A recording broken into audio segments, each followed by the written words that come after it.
In previous lecture, we will study about rectifier and its types, and we have also studied the half wave rectifier and its construction and operation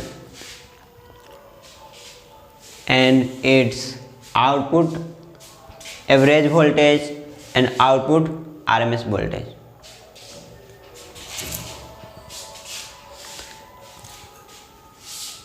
In this lecture, we will study full wave rectifier. Full wave rectifier are of two types: center tapped full wave rectifier and bridge type full wave rectifier.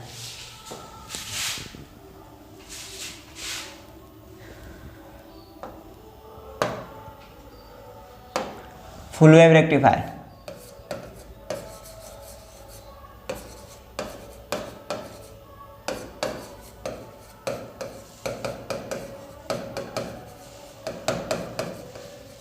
We had seen in half wave rectifier the output DC voltage is obtained by conduction of AC input supply for the half cycle, half positive cycle, and there is no output for the negative half cycle.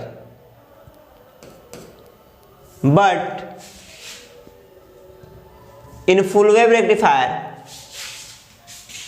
the output voltage is obtained by conduction of both positive and negative half cycle of the input AC supply, because rectifier input is AC supply and rectifier output is DC supply, and DC output is obtained by conduction of both positive and negative half cycle of the input AC supply. This is done by two diode.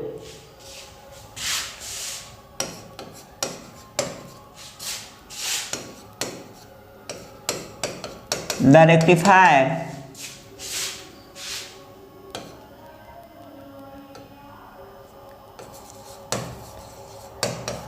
which conduct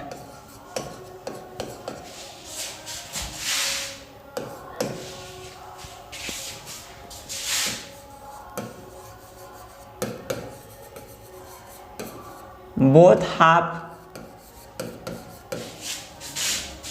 cycle of the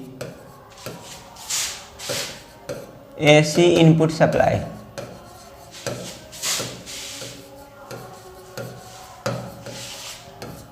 to give DC output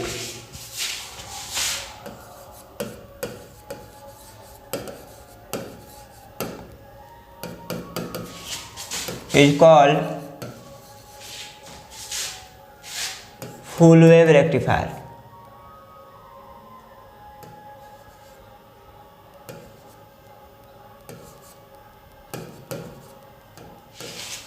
full wave rectifier. तो full wave rectifier क्या होगा? इसमें जो output voltage हमको मिलेगा, जो मेरा input AC supply होता है, रेक्टिफायर का इनपुट क्या होता है? एक एसी सप्लाई होता है और आउटपुट मेरा डीसी सप्लाई होता है। तो ये पॉजिटिव साइकिल के द्वारा और निगेटिव साइकिल के द्वारा, ये साइकिल भी जब प्रेजेंट होगा तो भी हमको आउटपुट वोल्टेज मिलेगा, डीसी आउटपुट वोल्टेज मिलेगा, और जब ये साइकिल प्रेजेंट होगा तो भी हमको एसी इनपुट के द्वारा क्या मिलेगा? डीसी आउटपुट मिलेगा। यानी दोनों हाफ साइकिल के द्वारा हमको क्या आउटपुट मिलने वाले हैं। जबकि हाफ वेव रेक्टिफायर का एक डिसएडवांटेज क्या था? वो सिर्फ पॉजिटिव हाफ साइकिल के द्वारा ही क्या करता था? आउटपुट को जनरेट करता था। इसमें कोई आउटपुट को जनरेट नहीं करता था।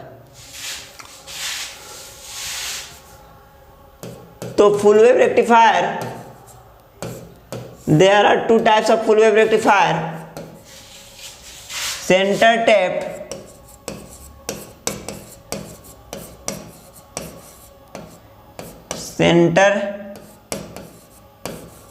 tapped full wave rectifier, and second one is bridge type full wave rectifier.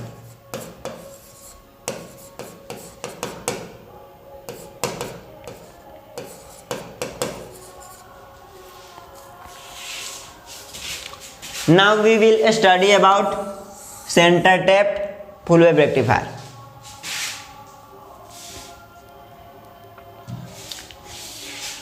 तो देखिए फुल वेव रेक्टिफायर में क्या होगा, हमको क्या करना है, रेक्टिफायर को एसी इनपुट सप्लाई देना है, आउटपुट में हमको डीसी मिलेगा।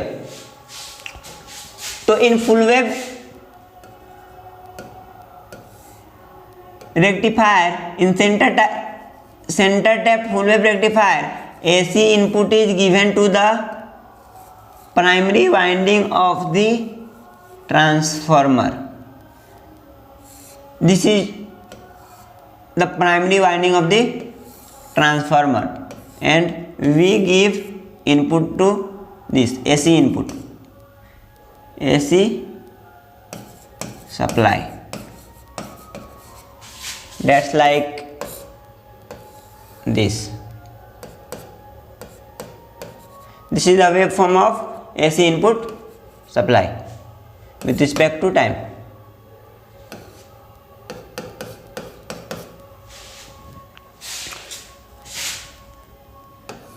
This denotes the core of the transformer, and this is the secondary winding of the transformer। The transformer used is the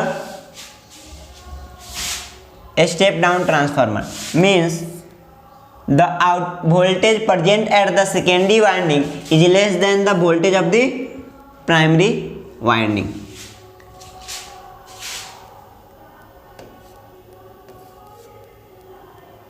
This AB,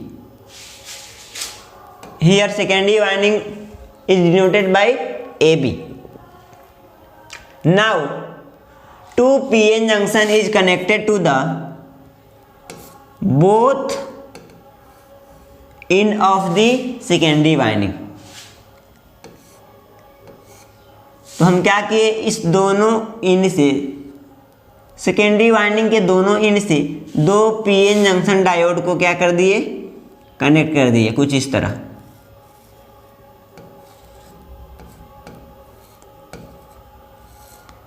कुछ इस तरह दो पीएन जंक्शन डायोड को हम क्या किए,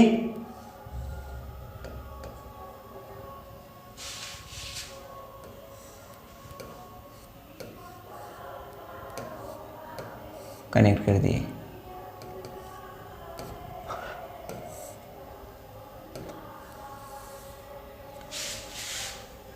अब हम यहां पे आउटपुट, जो मेरा सेकेंडरी वाइंडिंग है, इस पे सेंटर टैपिंग करते हैं। Output is obtained by across a load resistor RL which is connected to the center tapped secondary winding of the transformer। क्या करेंगे, इस वाइंडिंग के सेंटर में सेंटर टैपिंग करेंगे और इससे एक लोड कनेक्ट कर देंगे, इससे एक लोड कनेक्ट कर देंगे और इसके क्रॉस हमको आउटपुट वोल्टेज मिलेगा। इसके क्रॉस से हम क्या करेंगे, आउटपुट वोल्टेज को फाइंड आउट करेंगे। आउटपुट वोल्टेज, तो जो दोनों डायोड है, एक को बोल दिया D1 और अनदर को बोल दिया D2। दोनों डायोड का एनोड टर्मिनल ट्रांसफार्मर के प्राइमरी वाइंडिंग से कनेक्टेड है और कैथोड टर्मिनल लोड रजिस्टर के एक एंड से कनेक्टेड है, और लोड रजिस्टर का दूसरा एंड ट्रांसफार्मर के सेकेंडरी वाइंडिंग पे सेंटर टैप किया गया है। तो ये है इसका कंस्ट्रक्शन, फुल वेव रेक्टिफायर का कंस्ट्रक्शन हो गया। Circuit diagram, circuit diagram of centre tapped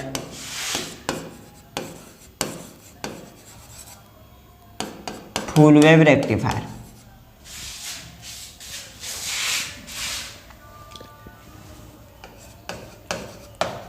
construction.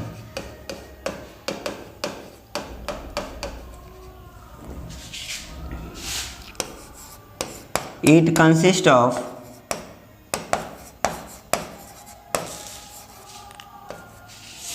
two PN junction diode, two PN junction diode D1 and D2, D1 and D2.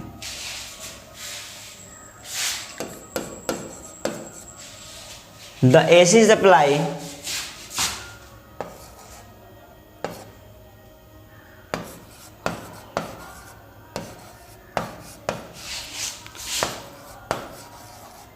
which is rectified by which is to be rectified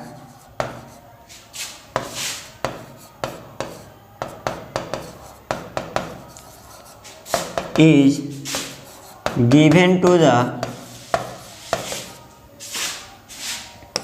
primary winding of the transformer. Primary winding of the transformer.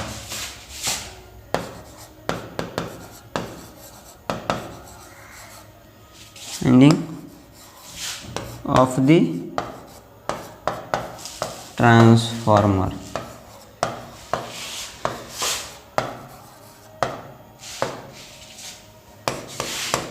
The anode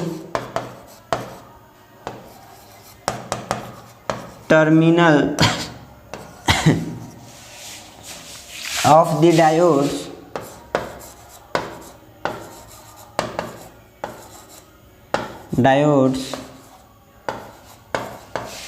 are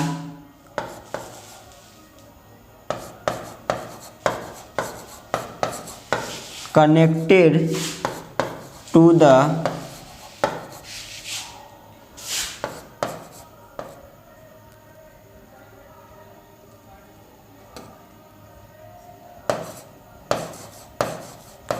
opposite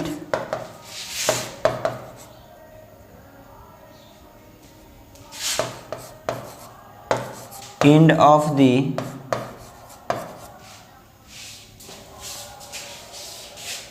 connected to the opposite end of the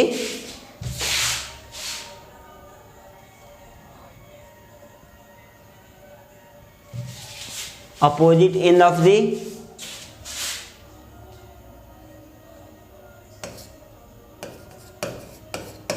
center tapped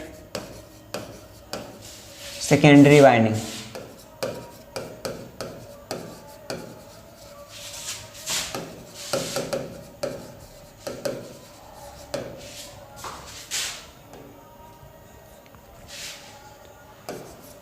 And cathode terminals of both diode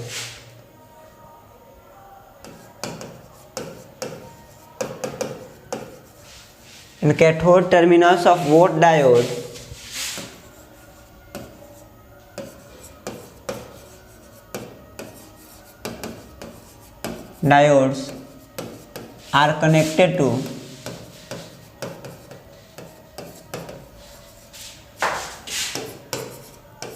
are connected to the one end of the load resistor.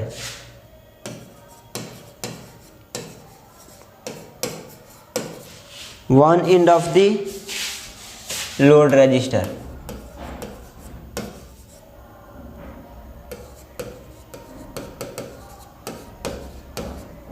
RL. And another end of the load resistor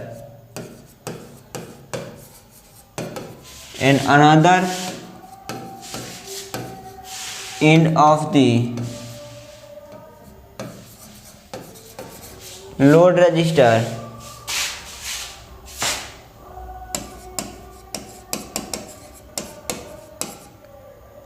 is center tapped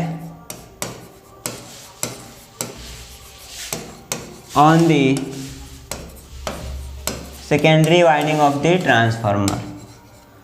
Secondary winding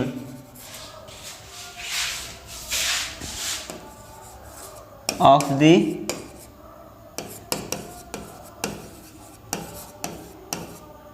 transformer. This is all about for the construction of center tapped full wave rectifier. For constructing the center tapped full wave rectifier, we use two diode and a step down transformer.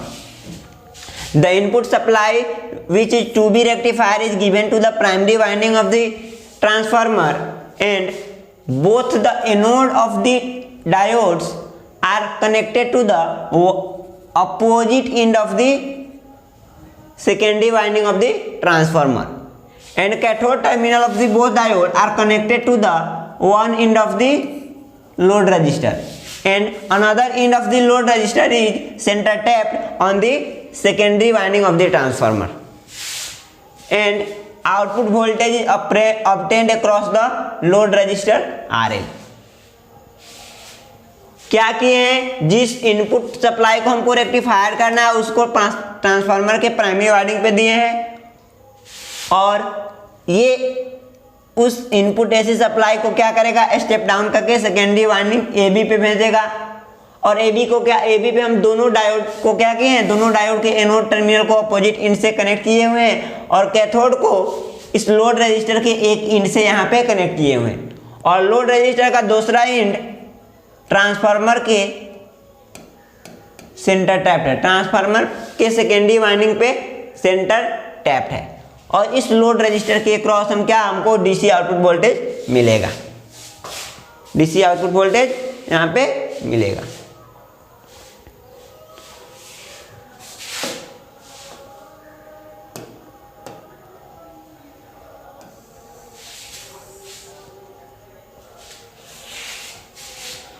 चलिए operation को perform करते हैं, इसका working कैसे करता है उसको देखते हैं।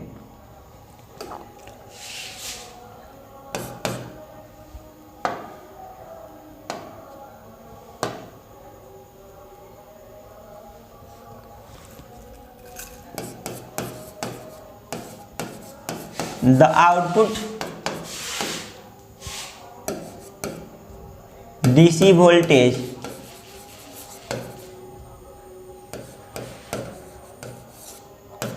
is obtained across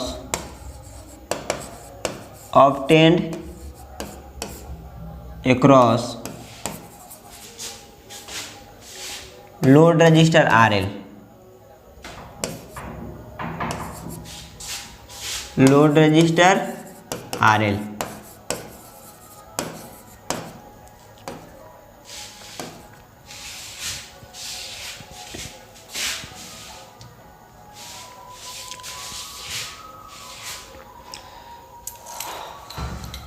We know that when the AC input supply goes to the secondary winding AB of the transformer, the polarity of AB changes after every half cycle.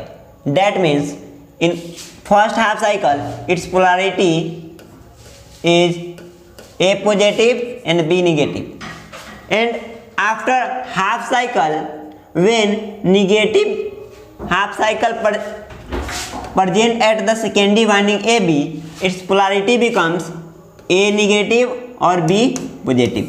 That means after every half cycle the polarity of AB goes to change, or this polarity make the diode forward bias and reverse bias. First we consider positive half cycle of the input AC supply. When positive half cycle of the input AC supply goes across the secondary winding AB, A becomes positive, B becomes negative. Here anode of the diode is connected to the positive terminal. This is anode is connected to the positive terminal. यहाँ पे this is negative polarity and cathode terminal is connected to the, ये cathode terminal है, cathode terminal is connected to the negative supply. We seen that for the diode D1, anode is connected to positive supply and cathode is connected to negative supply. That means diode D1 becomes forward bias. That means diode D1 becomes forward bias.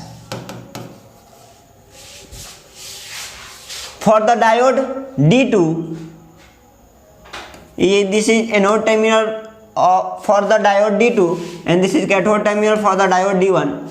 The anode terminal of diode D1 is connected to negative supply and cathode is connected to this like a positive supply. That means for the diode D2, anode is connected to negative supply and cathode is connected to positive supply. So diode D2 becomes reverse bias. Diode D2 becomes reverse bias. So for the first half cycle of the input AC supply, that means positive half cycle of the input AC supply, diode D1 becomes forward bias and diode D2 becomes reverse bias. In this case, output voltage is obtained across load resistor for the conduction of diode D1. Due to conduction of diode D1, इस case में क्या होगा, load current ऐसे forward bye से ऐसे आके ऐसे flow करेगा और इसके क्रॉस हमको वोल्टेज आउटपुट वोल्टेज मिलेगा. इस लोड रजिस्टर के क्रॉस आउटपुट वोल्टेज हमको मिलेगा. फर्स्ट पॉजिटिव हाफ साइकिल के लिए मेरा क्या है, फॉरवर्ड बायस में है, ये रिवर्स बायस में है. तो फॉरवर्ड बायस में है तो यहाँ से करंट ऐसे यहाँ से फ्लो करता हुआ ऐसे करता हुआ यहाँ से फ्लो करेगा, ऐसे जाके अपना सर्किट कंप्लीट करेगा और इसके क्रॉस हमको क्या मिलेगा, आउटपुट वोल्टेज मिलेगा. लेकिन यही डायोड D2 के लिए यहाँ से करंट ऐसे आएगा, यहाँ पे मेरा क्या हो गया, सर्किट ब्रेक हो गया, क्योंकि ये मेरा डायोड D2 रिवर्स बायस में है तो कोई करंट नहीं फ्लो करेगा और निगेटिव हाफ और डायोड D2 से हमको कोई आउटपुट नहीं मिलेगा. तो फर्स्ट हाफ साइकिल में D1 से हमको क्या मिला है, आउटपुट वोल्टेज मिला है और D2 से आउटपुट वोल्टेज नहीं मिल रहा है. तो चलिए इसको लिखते हैं.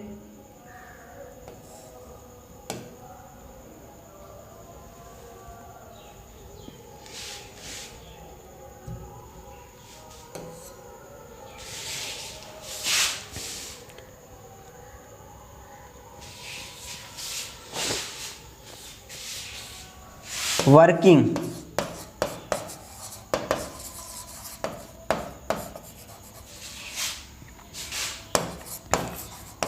when AC supply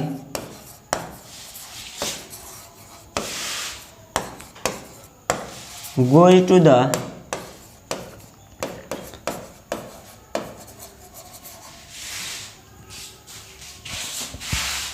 secondary winding AB of the transformer,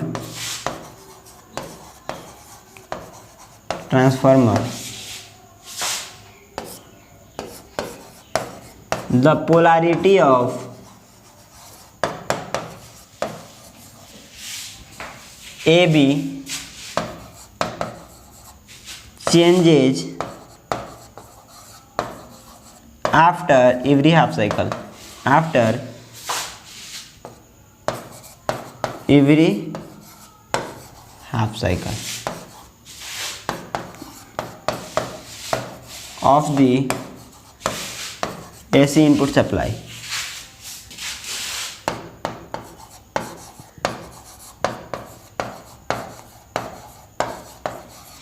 तो हर हाफ साइकिल के बाद मेरा पोलैरिटी चेंज होने वाला है AB का.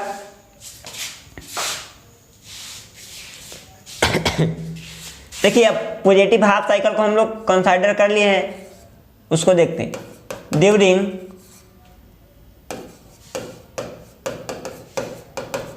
Positive half cycle of the AC input supply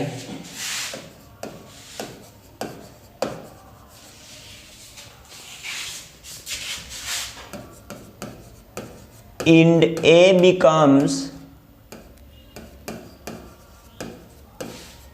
positive with respect to int B. That means int A becomes positive and B becomes negative.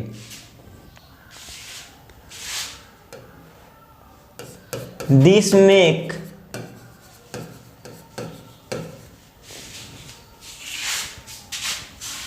the diode D1 forward bias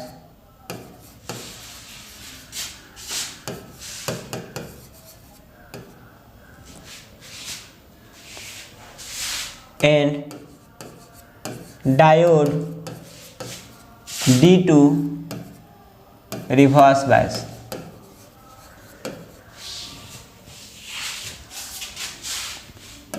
Reverse bias. So diode D1 conducts and diode D2 does not conduct.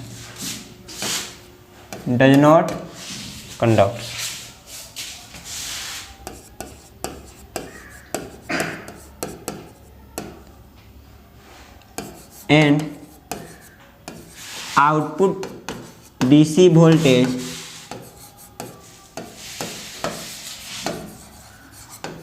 is obtained across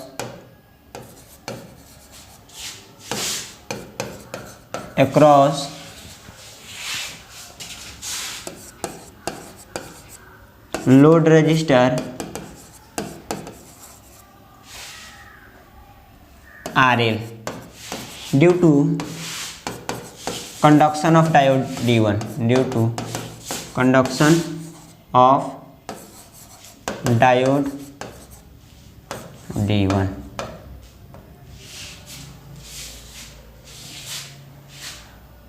तो क्या होगा for positive half cycle के लिए ए इन क्या होगा, positive होगा, B क्या होगा, निगेटिव होगा। तो मेरा D1 क्या होगा, फॉरवर्ड बायस में होगा,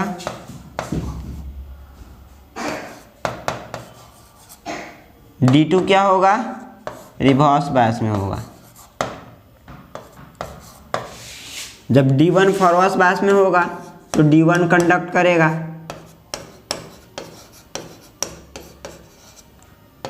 D2 क्या होगा, रिवर्स बायस में है, कंडक्ट नहीं करेगा।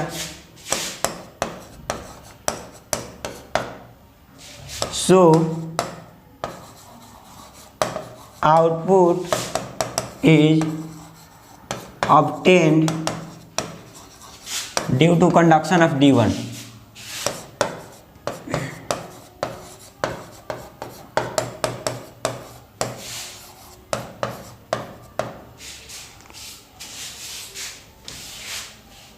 तो आउटपुट वोल्टेज हमको आउटपुट डीसी वोल्टेज RL के क्रॉस मिलेगा। किसके कारण मिलेगा, क्योंकि मेरा डायोड D1 कंडक्टर है, इस D1 की वजह से हमको क्या मिलेगा, आउटपुट वोल्टेज मिलेगा। इस तरह से करंट फ्लो करेगा और इसके क्रॉस हमको आउटपुट यहाँ पे मिलेगा। अब चलिए निगेटिव हाफ साइकिल को कंसाइडर करते हैं। जब ये negative half cycle secondary winding पे पहुंचेगा तो क्या कर देगा, ए को निगेटिव बना देगा और बी को पॉजिटिव बना देगा। जब ए को निगेटिव बना दिया तो डायोड D1 के लिए देखिए डायोड D1 का एनोड टर्मिनल निगेटिव से कनेक्टेड है और कैथोड टर्मिनल पॉजिटिव से कनेक्टेड है, यानी ये क्या है, निगेटिव है और ये पॉजिटिव है। तो डायोड D1 क्या हो गया, अब निगेटिव हाफ साइकिल के लिए रिवर्स बायस में हो गया। और D2 देखिए एनोड टर्मिनल क्या है, इसका एनोड टर्मिनल पॉजिटिव है और इसका कैथोड टर्मिनल निगेटिव है। अब फॉर निगेटिव हाफ साइकिल के लिए डायोड D2 क्या हो गया, फॉरवर्ड बायस में हो गया। तो ये यहाँ पे क्या हो गया, ओपन सर्किट हो गया, रिवर्स बायस में है। तो D1 कंडक्ट नहीं करेगा क्योंकि रिवर्स बायस में है और D1 के कारण कोई हमको आउटपुट वोल्टेज नहीं मिलेगा। लेकिन यहीं पे मेरा डायोड D2 क्या है, फॉरवर्ड बायस में है, इसलिए कंडक्ट करेगा और ऐसे कंडक्ट करते करते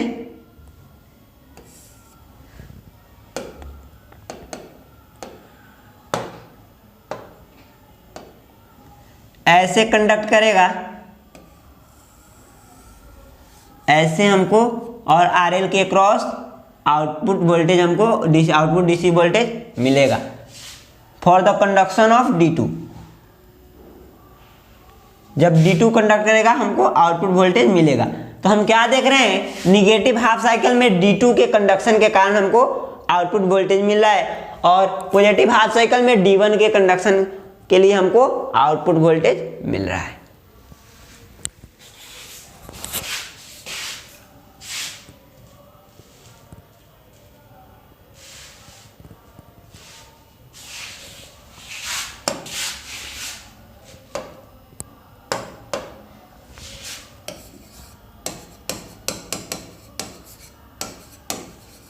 During negative half cycle of the AC input supply,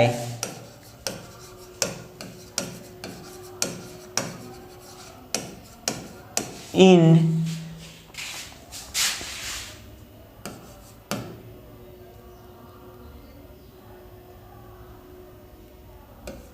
A becomes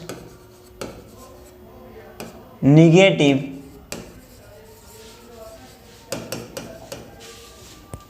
with respect to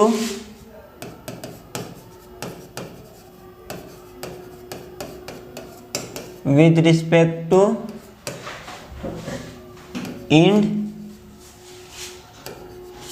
B. This make the diode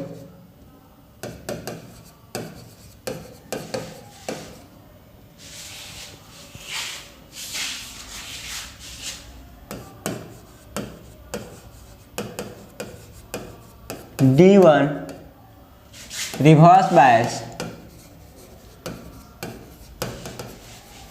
and diode D2 forward bias.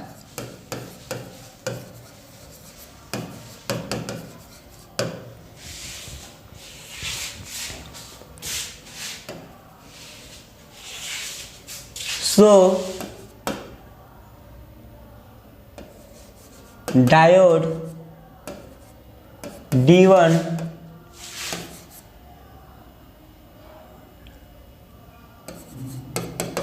will not conduct and diode D2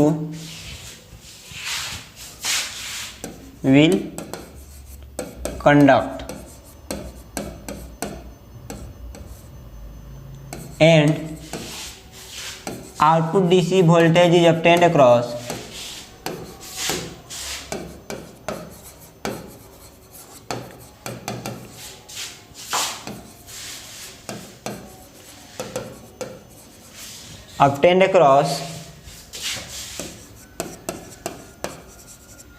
load resistor RL।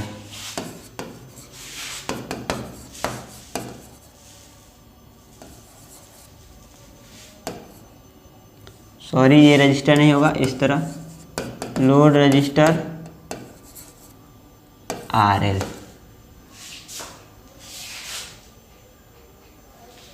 Due two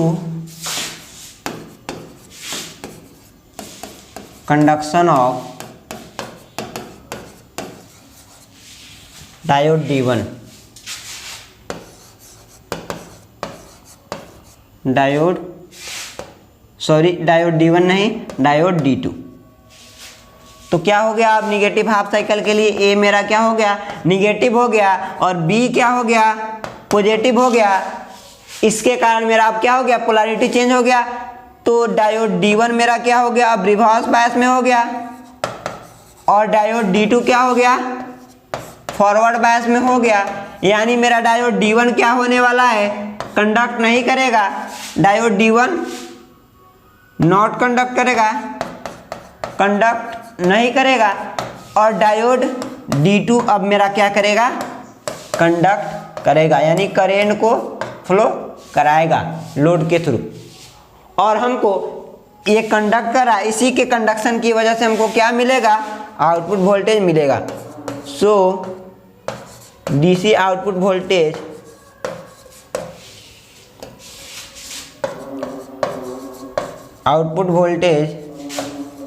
is obtained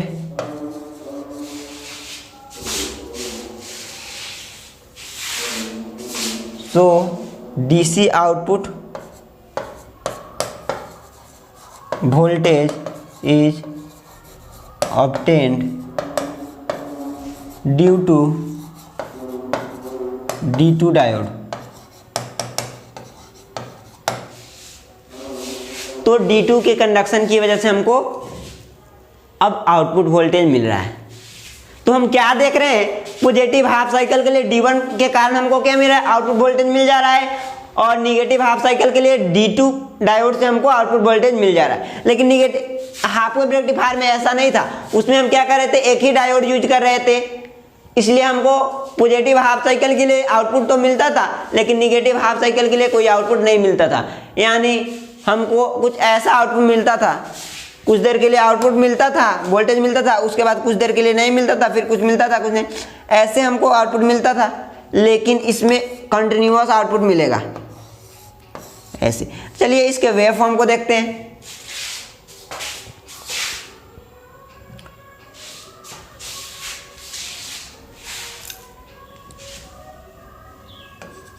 wave forms,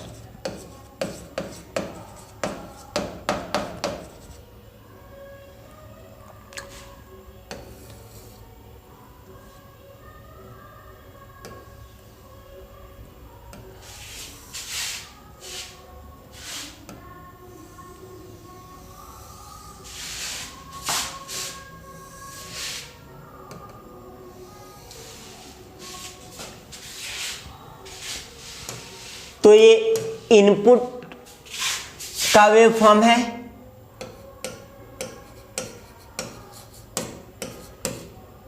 input voltage का wave form है। यार पाई, 2 पाई, 3 पाई, 4 पाई। यहाँ पे आपको कुछ distance ज़्यादा कहीं कम पे दिखने को मिल जाता होगा, लेकिन ये सभी डिस्टेंस क्या है, ये बराबर है। आपको कॉपी में बनाने हैं तो स्केल से माप के बनाने हैं।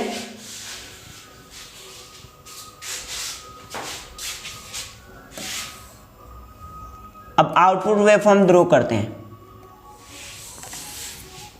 तो यहां से क्या कीजिए, ऐसे ये वोल्टेज के लिए ले लिए और ये करंट के लिए ले लिए।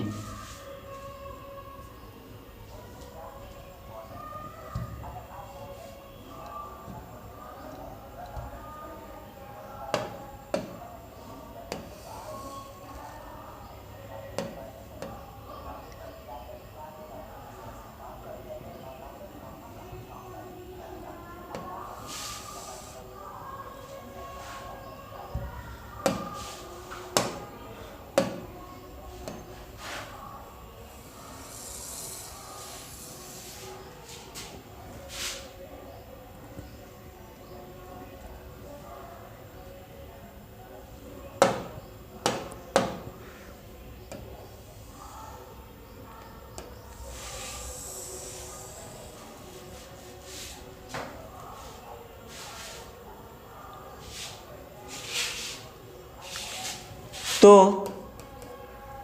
यहाँ से आप एक डॉटेड लाइन खींच लीजिए स्केल रख के, यहाँ से डॉटेड लाइन खींच लीजिए स्केल रख के, यहाँ से खींच लीजिए, यहाँ से खींच लीजिए। ये सभी डिस्टेंस आपस में बराबर है, बड़ा छोटा कॉन्साइडेड मत कीजिएगा। तो ये आउटपुट करेंट है, आउटपुट करेंट के लिए है, ये आउटपुट वोल्टेज के लिए है, आउटपुट वोल्टेज, ये मेरा इनपुट वोल्टेज के लिए है। तो क्या देख रहे हैं, जब पॉजिटिव हाफ साइकिल कंडक्ट कर रहा है तो हमको क्या मिला, आउटपुट वोल्टेज मिल रहा है। D1 की वजह से आउटपुट वोल्टेज हमको मिल रहा है। D1 डायोड कंडक्ट कर रहा है, हमको आउटपुट वोल्टेज मिल रहा है। जब निगेटिव हाफ साइकिल कंडक्ट कर रहा है उस समय भी हमको आउटपुट वोल्टेज मिल रहा है, लेकिन उस समय D2 डायोड के कंडक्शन के कारण मिल रहा है। फिर अगले जब में जाएंगे तो ये पॉजिटिव हाफ साइकिल, ये negative half cycle, positive half cycle के लिए फिर क्या मिलेगा, आउटपुट वोल्टेज मिलेगा और D1 की वजह से मिलेगा। फिर यहाँ पे मिलेगा निगेटिव हाफ साइकिल के लिए D2 की वजह से मिलेगा। उसी तरह जब ये पॉजिटिव हाफ साइकिल मिलेगा तो मेरा डायोड D1 कंडक्ट करेगा तो D1 के थ्रू करंट फ्लो होगा, D1 के थ्रू करंट फ्लो होता है। ये करंट D1 के थ्रू फ्लो हो रहा है, D1 के थ्रू फ्लो हो रहा है। और जब निगेटिव हाफ साइकिल आएगा तो D2 के थ्रू करंट फ्लो होगा। तो यहाँ पे D2 के थ्रू ये करंट फ्लो हो रहा है, फिर यहाँ पे D1 के कारण करंट फ्लो हो रहा है, D1 के थ्रू करंट फ्लो होगा, फिर यहाँ पे D2 के थ्रू करंट फ्लो हो रहा है। टाइम। तो ये इसका इनपुट आउटपुट वेवफॉर्म है, इनपुट आउटपुट वेवफॉर्म है। ये हाफ वेव से डिफरेंट कैसे है, क्योंकि इसमें दोनों हाफ साइकिल के द्वारा हमको आउटपुट वोल्टेज मिला, लेकिन हाफ वेव रेक्टिफायर में क्या, यहाँ पे निगेटिव के लिए नहीं मिलता था, यहाँ पे क्या हो जाता, आउटपुट वोल्टेज 0 हो जाता था और यहाँ पे करंट नहीं फ्लो करता था। अब चलिए इसके एवरेज आउटपुट वोल्टेज यानी डीसी वोल्टेज को निकालते हैं और आरएमएस वोल्टेज को निकालते हैं,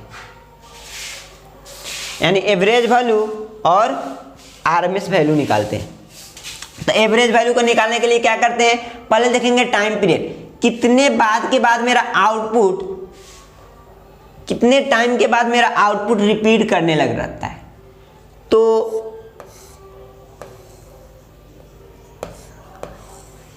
हाफ वेव रेक्टिफायर में ये पाई था, ये 2 पाई था, यहाँ से यहाँ गया, इसके बाद तो रिपीट नहीं किया, ऐसा फिर नहीं आया, यहाँ गया तब ऐसा आया और फिर ऐसा आया, यानी 2 पाई के बाद वहाँ पे हमारा आउटपुट वोल्टेज रिपीट कर रहा था। तो टाइम पीरियड 2 पाई था, टाइम पीरियड 2 पाई था। लेकिन यहाँ पे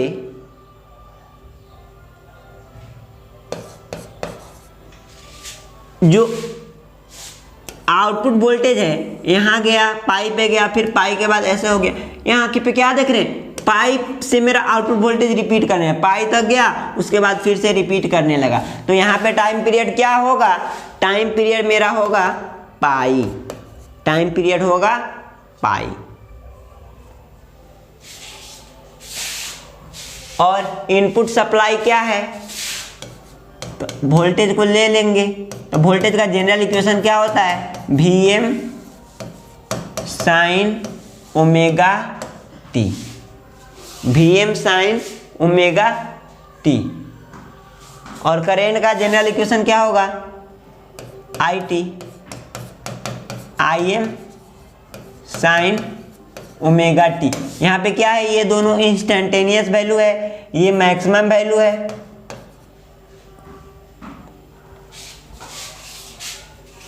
तो चलिए अब हम अपना कैलकुलेशन करते हैं।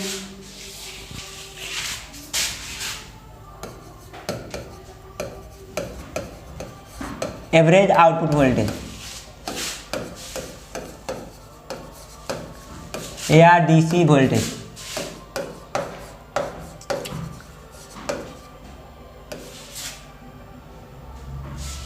For the centre tap full wave rectifier, या फुल वेव रेक्टिफायर का और सेंटर टेप रेक्टिफायर का और ब्रिज रेक्टिफायर का यानी दोनों फुल वेव रेक्टिफायर का सेम ही आता है, क्योंकि इसका वेवफॉर्म सेम दिखता है, वेवफॉर्म सेम आता है, इसलिए एवरेज आउटपुट वोल्टेज और आरएमएस आउटपुट वोल्टेज मेरा क्या होगा, दोनों केस में दोनों का एक्सप्रेशन सेम होगा।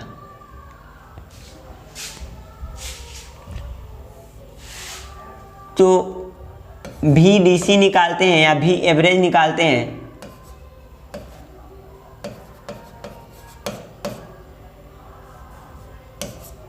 भी डीसी या भी एवरेज क्या होगा, 1 अपॉन टाइम पीरियड होता है, इंटीग्रेट करते हैं 0 टू टाइम पीरियड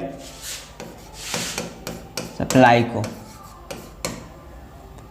तो 1 अपॉन टाइम पीरियड मेरा क्या है, पाई के बाद रिपीट कर रहा है, तो 0 से पाई तक इंटीग्रेट करेंगे, किसको इंटीग्रेट करेंगे, Vm साइन ओमेगा टी, किसके रिस्पेक्ट में, ओमेगा टी के रिस्पेक्ट में डिफ्रेंशिएट कर देंगे, सॉरी इंटीग्रेट कर देंगे। तो Vm कांस्टेंट है, बाहर आ जाएगा Vm अपॉन पाई, तो 0 to pi sine omega T D omega t, तो Vm अपॉन पाई इसका इंटीग्रेशन क्या होता है, माइनस कॉस होता है, माइनस को बाहर रख लीजिए, कॉस ओमेगा टी, लिमिट क्या है 0 से पाई, तो यहाँ पे 0 रखेंगे, यहाँ पे पाई। तो आप लोग डिफिनिट इंटीग्रेशन पढ़े होइएगा, पहले क्या रखते हैं, अपर लिमिट को रखते हैं, उसके बाद लोअर लिमिट को रखते हैं, दोनों के बीच क्या रखते हैं, माइनस साइन रखते हैं। तो Vm minus Vm by pi into cos omega T के जब हमको क्या रखना है, ओमेगा टी के जगह पर पाई रखना है, तो हमें कॉस पाई फिर माइनस, अब लोअर लिमिट रखेंगे, कॉस ओमेगा टी के जगह पर रखिए 0, कॉस 0। तो यहाँ से क्या होगा, Vm माइनस Vm अपॉन पाई, कॉस पाई का मान -1, फिर ये माइनस और कॉस 0 का मान 1, तो क्या हो गया, minus Vm into -2 upon pi, minus minus cancel, तो 2Vm अपॉन पाई, ये VDC का मान हुआ, इसका एवरेज वैल्यू हुआ। एवरेज वैल्यू DC वैल्यू होता है। तो हाफ वेव रेक्टिफायर के केस में क्या होता है, Vm बाई पाई आया था, जस्ट उसका डबल आता है फुल वेव रेक्टिफायर में, 2Vm by pi. Centre tap के लिए निकालें, यही फुल वेव ब्रिज के लिए आएगा, यानी फुल वेव रेक्टिफायर के लिए सेम आएगा। तो इस एक्सप्रेशन को आपको याद रखना है। जस्ट क्या होता है, हाफ वेव रेक्टिफायर का दुगना होता है, Vm बाई पाई था, इसमें 2 से मल्टीप्लाई कर दीजिए, फुल वेव रेक्टिफायर का DC वैल्यू आ गया। अब चलिए RMS वैल्यू निकालते हैं। अगर हम IDC निकालें, करेंट के लिए निकालें, तो क्या करेंगे, यहाँ पे Vm साइन ओमेगा टी के क्या रखेंगे, Im साइन ओमेगा टी रखेंगे,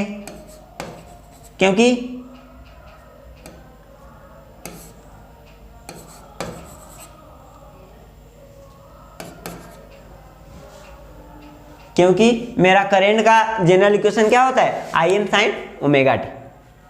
तो क्या आ जाएगा, 2 इंटू करेंट का मैक्सिमम वैल्यू अपॉन पाई, ये आ जाएगा। अब चलिए RMS वैल्यू निकालते हैं।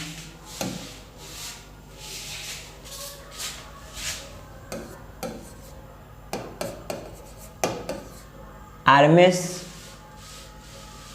वैल्यू, तो रूट मीन स्क्वायर वैल्यू कैसे निकालते हैं, VRMS क्या करते हैं, 1 अपॉन टाइम पीरियड, इंटीग्रेट करते हैं 0 टू टाइम पीरियड, इसमें इसके स्क्वायर को इंटीग्रेट करते हैं और इसका स्क्वायर रूट निकालते हैं, इसका स्क्वायर रूट निकालते हैं। 1 upon time period 0 to time period तक हमको इंटीग्रेट करना है। किसको इंटीग्रेट करना है? जो मेरा आउटपुट वोल्टेज मिला है उसके स्क्वायर को इंटीग्रेट करना है और उसका स्क्वायर रूट लेना है। तो 1 अपॉन पाई का मतलब टी का मतलब पाई, क्योंकि पाई के बाद मेरा क्या हो रहा है? आउटपुट वोल्टेज रिपीट कर रहा है। अब इंटीग्रेट करेंगे 0 टू टाइम पीरियड कितना है? पाई। किसको इंटीग्रेट करेंगे? Vm साइन ओमेगा टी का स्क्वायर डी ओमेगा टी के रिस्पेक्ट में, और इसका स्क्वायर रूट ले लेंगे, इसका स्क्वायर रूट। चलिए, तो ये क्या हो जाएगा? ये कांस्टेंट है, स्क्वायर होके बाहर आएगा तो Vm square upon pi 0 to pi sine square omega T D omega t. इसको अब आप कीजिए स्क्वायर रूट निकालिए। अब इसको क्या कर दीजिए? इसको फार्मूला पे ला लीजिए। तो Vm square upon pi 0 to pi क्या होगा? 1 minus cos 2 omega T upon 1/2 D omega T. इसका स्क्वायर रूट ले लीजिए।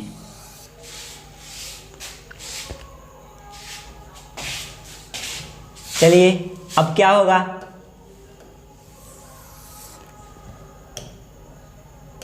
Vm square upon 2 pi 0 to pi 1 minus cos 2 omega T D omega T, इसका स्क्वायर रूट। अब क्या कीजिए? Integrate कीजिए। अब Vm square upon 2 pi integrate करेंगे तो क्या होगा? इसका ओमेगा टी के रिस्पेक्ट में कर रहे हैं तो ओमेगा टी होगा माइनस कॉस का क्या होता है? Sign 2 omega T. 2 से मल्टीप्लाई है तो 2 से क्या करेंगे? डिवाइड कर देंगे। ये हो गया इंटीग्रेशन इसका। अब हमको क्या कर रखना है? लिमिट को पुट कर देना है। लिमिट को पुट कर, तो लिमिट क्या है मेरा? 0 टू पाई 0 टू पाई। अब लिमिट को रखिए, इसका स्क्वायर रूट लेंगे। फिर Vm स्क्वायर अपॉन 2 पाई। ये 2 कहाँ से आया? यहाँ वाला 2 है, इसको आके मल्टीप्लाई कर दिए हैं। तो अब लिमिट को रखते हैं। अपर लिमिट को रखेंगे ओमेगा टी के जब हमको क्या रखना है? पाई रखना है तो पाई रखें। फिर माइनस ओमेगा टी के जगह फिर क्या रखना है? अब 0 रखना है, 0 इसमें रख दिए। एक बार अपर लिमिट, फिर माइनस करके लोअर लिमिट, फिर यहाँ पे माइनस रखिए, 1/2 हो गया। एक बार ओमेगा टी की जगह क्या रखेंगे? पाई। तो साइन 2 ओमेगा टी की जगह पाई रखिए, माइनस एक बार ओमेगा 2 की जगह क्या रखिए? 0 रखिए, तो साइन 0 साइन 0। इसका वैल्यू 0, इसका वैल्यू 0, इसका वैल्यू 0। क्या होगा? Vm स्क्वायर अपॉन 2, यहाँ पे बच क्या जाएगा? पाई 2 पाई इंटू पाई, इसका स्क्वायर रूट।